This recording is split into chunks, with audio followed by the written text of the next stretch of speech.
there's always has to be a give and take, right? You cannot always push and push and push for excellence, and without truly taking into consideration how much stress you're going to put to your team members. Today, I'm excited to welcome Alfonso Aramburo to the show. Now, Alfonso has a really strong background, sort of a mechanical engineer by training, but then he got into continuous improvement and then different leadership roles, general manager roles, vice president roles over his career.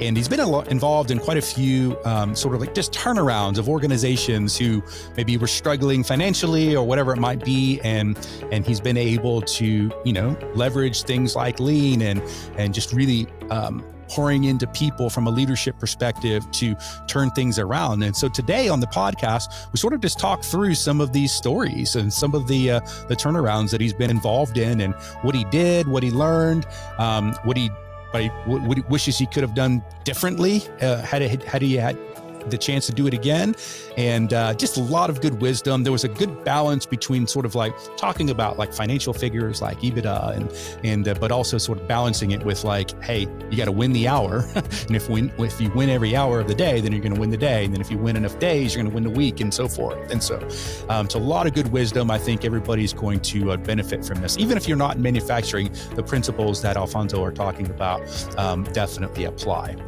So show notes can be found over at gembapodcast.com. This is episode 546. And please be sure to scroll down on the app and go connect with Alfonso over on LinkedIn. And then if you want to keep on scrolling down and leave us a review, a 5-star review, we really do appreciate that. It does help the show reach more people. Okay, enough from me. Let's get to the show. Alfonso, welcome to the show. How's it going? Hey, it's going great. Thank you for having me. Yeah, where are you calling in from? From Corona, California. Oh, okay. Was it like, let me guess, 78 degrees, something like that? Sunny. Oh, man, warm weather, sunny. Yeah. And we'll still complain. That's us Californians. Whether it's sometimes it's way too hot or sometimes it's way too cold at, say, 30 degrees. Yeah. I'm here in Texas, so we're in the summer here. So it's a little bit of a blast furnace, but it's a funny thing is everywhere my wife and I go out to dinner or whatever, she always has a sweater with her. I'm like, why do you have a sweater? It's 180 degrees outside. But when you go inside, the air conditioning is so strong that it's just like you go from a sauna to an ice box, she's always cold. That's the thing. That's the thing. I know so many people out here that have their AC all year long. Yeah. And I'm thinking, wow, man, your bill. I mean, no wonder why the solar industry is so strong out here. Yeah. There's a psychological factor. For sure. Awesome. All right. Well, hey, Alfonso, I'm excited to have you on. I know you've listened to the show, and we do like to get things started with our guests sharing a quote. So what do you got? Well, the quote that I really like is the success is really the sum of all of your efforts. So when you're thinking back, everything seems too easy. But when you're in the moment, it's like, man, you're struggling, you're huffing and puffing and trying to make things work. But things will always make sense looking back. That's why I love it. Nice. So I like to remind myself that no matter what I'm going through, what the challenges that I'm trying to overcome, that there's always going to be a reward, right? Maybe a reward in the form of maybe my own fulfillment, or maybe in some other shape or form. Yeah, love it. Got it. Okay. Yeah. Well, hey, tell us a little bit about yourself, Alfonso. Tell us about your background, how you got involved in all this continuous improvement stuff, and then what you're up to these days. Absolutely. Well, I'm an engineer. My background is I lean more on the manufacturing side, even though I went to my career pretty much started as a mechanical engineer. Okay. So I started designing fixtures, and then the plant manager back then invited me to participate in a Kaizen event. Mm-hmm. And Oh, that was the sip the start. Kool-Aid, man. You sip the Oh Kool-Aid. man. Yeah. He Yeah. did. He Yeah. did. That one project after that one, he saw, I honestly, he probably looked, in my eyes and maybe deeper than what I really, what I thought that it would be.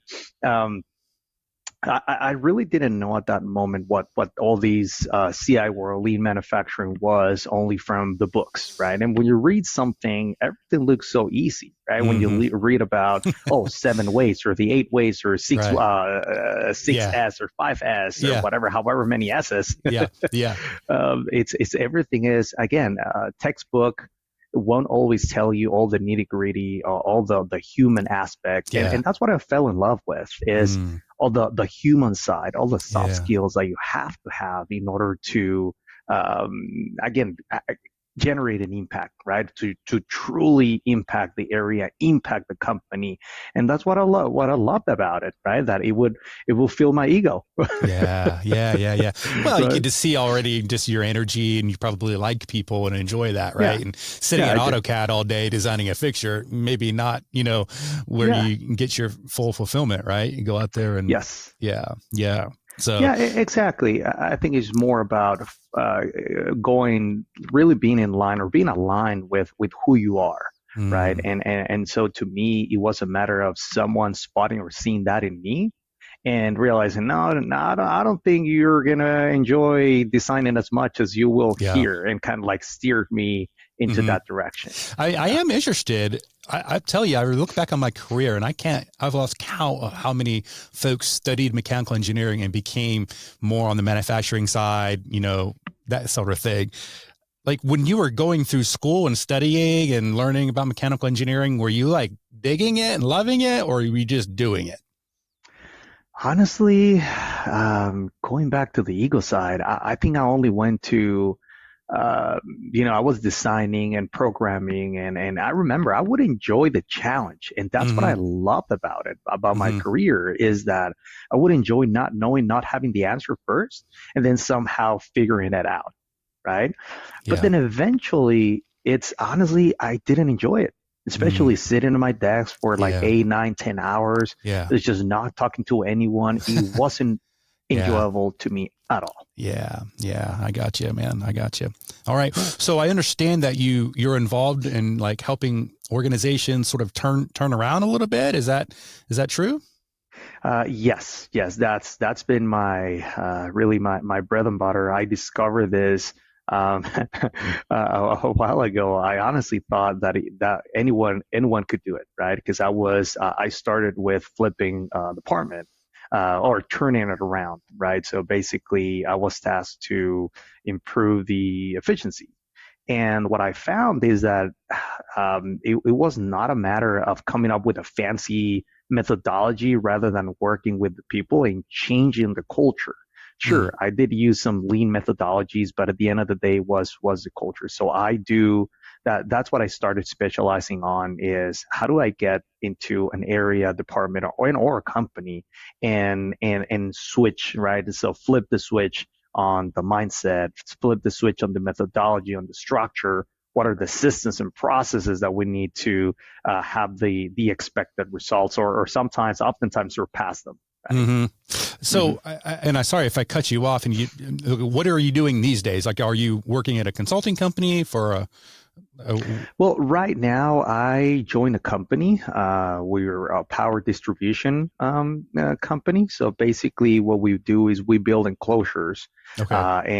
we're an OEM I for see. energy systems. So Okay. basically, we put Okay. them together with all of that. So this particularly what I'm doing now is it's a similar situation. So we're in here to again do a turnaround. Yeah, yeah. Okay. So, like looking back sort of on some of the turnarounds that you've been involved in, can you think of, I mean, people love hearing stories, right, on the podcast. So, like, can you think of maybe a really challenging situation or even maybe a crisis that you were faced with? And if so, like, what did you do? Oh, yes. In fact, I have one story. Imagine a company bleeding money. I mean, having, I mean, you're I would think your guests are familiar with the term EBITDA, right? Now, so Mm-hmm. nowadays EBITDA is a very trendy trendy Yeah. word in LinkedIn and kind of virtually anywhere. And this company was negative 6% Oh, EBITDA. So bleeding that's money not over good. the past Yeah. year, definitely not good. And at that time, of course, I enter the company. I start analyzing, evaluating everything, and so I realized that there were a lot of things wrong. Starting from they had the right, some processes were right. They were just not being followed, right? So you have all these people sabotaging because they were, uh, let's say, they loved the overtime, so they loved justifying the amount of time and definitely the quality was not the best. I mean, we were losing market share at the time, and I won't disclose the name of the company now Yeah. for, Yeah. Yeah. um, but we were definitely suffering. So when I go in there, I do notice that there were a lot of valuable people that were leaving the company because they were just very frustrated of the changes. Mm-hmm. So what we had to do there was to start to give people and really show them the light at the end of the tunnel. So we would tell them, hey, this is the plan, and you're part of this. We want to make sure that we have your buy-in, right? Like that you are part of this change because I'm not the one driving this. I'm not in other words, I'm not the only one that's gonna be. It's not like I'll just you know, flip the switch and things will magically be turned around. So Mm-hmm. these will require teamwork, team effort. And I understand that some of you are frustrated. So I was really honest with everyone that we understand this is not the ideal scenario. So some of you might have to pretty much have a stronger mindset. And this is going to help you because you're going to see that maybe the guy right next to you who's not going to put as much effort as you do. Mm-hmm. And so it was a lot of these pep talks, right, that I had to have with some of these people. How many people were in the company? Well, Like run 1,000, 500, 100? In the leadership team, or No, just just like the company. Like, was it a small company, big company? yeah, 500 people. Okay. So Yeah. decent size. Yeah. Yeah. Yeah. Yeah. Now, I guess how was sales? Like, was money coming in? It just not enough of it to cover the expenses? Clearly, I mean, with EBITDA, but yeah. There was a lot of frustration from our sales team. Yes, we had the VP of sales, we have the sales manager, and we have two sales reps who were definitely not happy with the operation. But of course, I go in there, and when I saw so much opportunity, I thought, you know what? When you don't have a process problem, when it's not a system issue, and you only have a people problem, is the most difficult thing to do, but it's a simple fix. Mm. So I thought it's gonna take some challenge and a lot of challenge, but I feel pretty confident that we can make this happen. And so I kind of conveyed that confidence to the sales team, and they went like crazy. They started going with getting these customers who we got amazing projects. So what I did is I kind of formed a dream team of the people that I knew that I could count on, and those were the people nurturing, let's say, these new business, right? This new business that in turn would again generate the revenue and somewhat compensate for some of the gross margin, or a better gross margin than the other, call it, business units. Mm-hmm. So that's what's kind of the trick, how it started, because I didn't want to combine the negative culture from one to the other. Right. Yeah. Now, what was your role in that? Like, were you hired as an outsider, or were you part of the company, or? Yeah, no. And in this one, I was actually the general manager. So in charge of the entire operation. Yes. Okay. Yes. Okay. Yes. Well, okay. So, you had the authority then, right? Yes. So that's good, right? Mm-hmm. So versus sometimes the lean person is called to fix it, and they're like, who's this guy? So yeah. Yep. Okay. Yep. Okay. Well, so you've mentioned, it was interesting. Like, you mentioned some financial figures, you mentioned a little sales, some operations. I'm wondering, like, what's been your experience on balancing sort of, the financial restructuring side of things and maybe more on the operational excellence side? Like, obviously both need to be working in harmony, but how do you balance that dichotomy? Yes. So it's always really your checks and balances about how much, and this is a part of my philosophy, right? It's always there's always has to be a give and take, right? You cannot always push and push and push for excellence and without truly taking into consideration how much stress you're going to put to your team members, Mm-hmm. right? This is oftentimes something, and again, I learned it the hard way, right? I put once so much pressure on the team that I lost so many amazing people. Unfortunately, again, I learned the lesson. Um, so that's on the excellence side. You always, in my experiences, you have to decide what are the right systems and processes at what time, right? So you got to give enough time for that for that, let's say, culture to sink in, Mm. right? For those habits. And now on the financial side, it's usually whatever you do on the systems and people side, it will be reflected on the financials for the most part. Yeah. So that's my thought is as long as you are okay on the day-to-day basis, on the monthly basis, and this is a phrase that I tell our team members is we're gonna win every minute, right? If we win every minute, we're gonna win the hour. Win the hour, we'll win the week. We'll win the week, we'll win the month, Yeah. and we'll win the quarter and whatnot. So there is a direct correlation between what you do on a daily basis Yeah. to your financials, right? And this is, and I've seen it over and over again. I mean, in this example of EBITDA, I mean, going from -5% going up to, I mean, 11.8% or something like pretty close to that number. I mean, you have a crazy improvement just like I said, just by focusing on one side with impacts on the financials, Mm-hmm. right? Yeah. My good friend Paul Akers he's often said, just sort of fix what bugs you, focus on, you know, like the process and the money's going to come, right? The Yeah, money will come, right?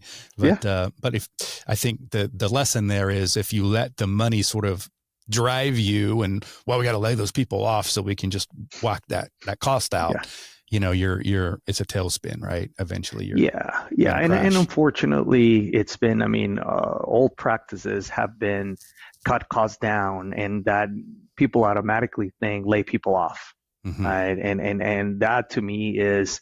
The way I see things is that people are the most valuable asset in the company. Mm-hmm. Because imagine you have amazing people, and even without great processes and systems, and you could do amazingly, Right. right? Right. Yeah. Right. Or as Toyota says, we take average people and perform exceptionally well because their processes are so good. You know. Yes. Yes. Exactly. Yeah. Exactly. Yeah. TPS, baby, all day Yeah, long. yeah, Huh? yeah, yeah. Well, so speaking of lean, then I mean, obviously you've got a background in lean and Kaizen events and all the rest of it. Like, but it's not always a silver bullet in a turnaround situation. So, what have you learned as far as the role that lean can play and really can't play in these turnaround situations? Man, I mean, lean, like for instance, a project we're working right now is, and one of the, I think what lean to me is, it's a set of tools that you can use at any given time depending on the situation, Mm, right? So, and those tools will evolve. So what I do is, let's say right now, the problem that we're having is we react to problems and then we don't have a risk mitigation plan, meaning that you decide, okay, let's go ahead and let's create this new product. Then you come up with an amazing product, but the next thing you know, you have engineering issues, you have execution or assembly issues, and all kinds of different problems, purchasing or not getting parts on time and whatnot. So what Lean provides is that a structure or framework that you can again apply. For instance, an FMEA, right? So you introduce an FMEA to the equation, and then now suddenly you are starting to consider all the variables that could play into or could affect that project that you mm-hmm. have in mind. Now, when it comes to improving the process, I mean safety, you go with 5S, when you are talking about let's improve a system or a process. Okay, let's stream map it. Let's do a value stream map, or maybe Hmm. a process flow chart, or Hmm. maybe why don't we do an AD, a root cause, if to improve the process, to truly understand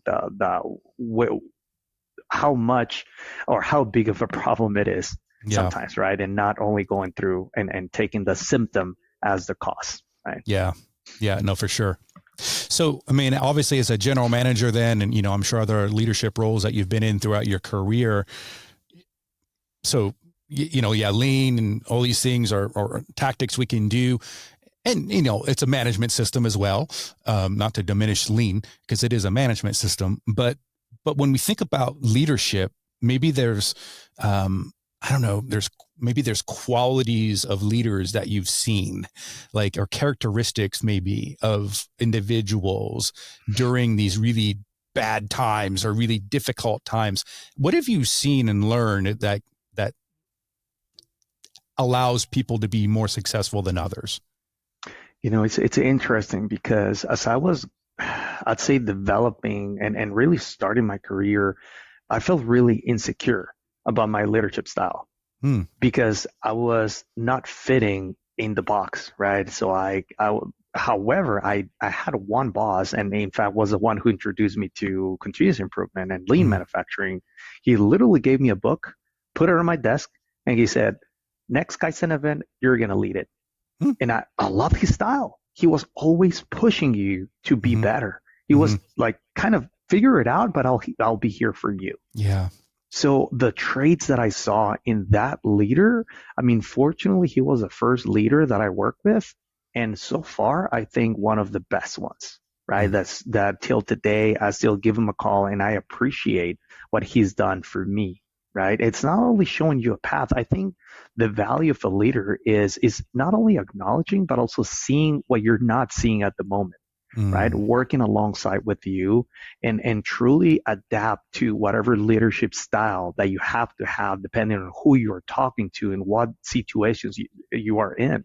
You Yeah. cannot be the same leader with Yeah. your high performers or with independent Yeah. people than you are with those people that love being micromanaged. Yeah, man, we actually just released a new course called on adaptive leadership, and it's just that, man. It's so critical that you've got to be able to flex and adjust accordingly, even personality types. Like, I think even Yep. my own kids. One of my daughters is what they call sanguine. She's always talking and chatting and wants to know what's going on all day long, right? Whereas then I've got other kids who are just like, real quiet, so you Yeah. got to sort of communicate differently with those different Yep. types of folks.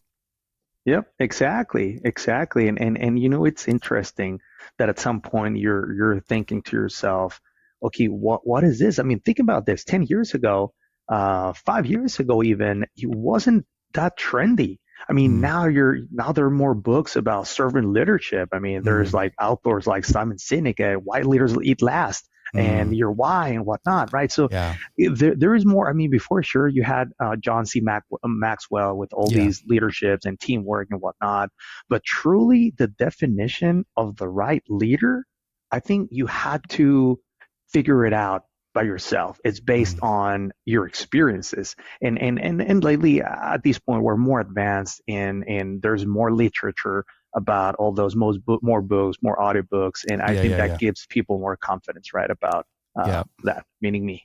yeah. Yeah. So maybe to wrap things up, I'm curious if you can. I have a two-part question to wrap things up. I'm wondering if you could look back, and maybe the first part of the question would be: you look back on your career, and I know it's not over, but just what you've done so far. If there's one thing that you could change and do over, what would it be?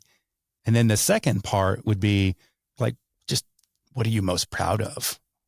Like over your career. So we'll finish with the proud, then start with, like, if you could go back and like change something, like a style or a tactic or decision, anything like that, what would it be? Probably what I would change or what I would have changed, and again, not that I'm regretting anything, but definitely I lacked the I was finding myself, I think it took me a while to truly recognize that I'm good at what I do. It took me forever Mm, to truly realize that I'm good at turnarounds. And now I say proudly because this is a skill that I have that honestly before I was so insecure about. I mm, didn't know. All the time I was asking like, what am I good at? I couldn't, even though people will tell me those things, I would lack the confidence, right, mm, in that. So what I would have changed maybe is do more introspection, right? Maybe reflect even more about that and truly gain that confidence by following or getting better mentors, right? mm. Rather than just one person, maybe finding some other people who could not only point me in the direction, but also confirm what I'm Yeah. seeing in myself, Yeah. right? Well, and thank goodness the boss who turned you on to lean and all that came along, right? Because sounds like that was a Yeah.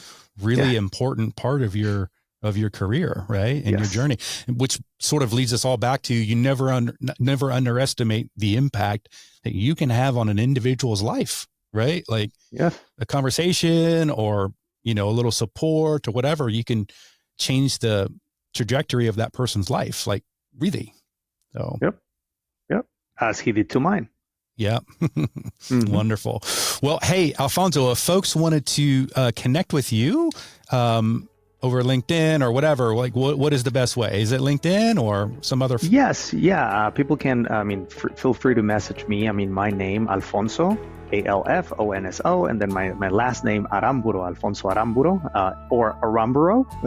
Yeah, I say Yep. Aramburo. I'm going to have to Yes, try to sir. say that on the intro when I record it here as soon as we stop. So I apologize in advance for everybody. I butchered Alfonso's name probably.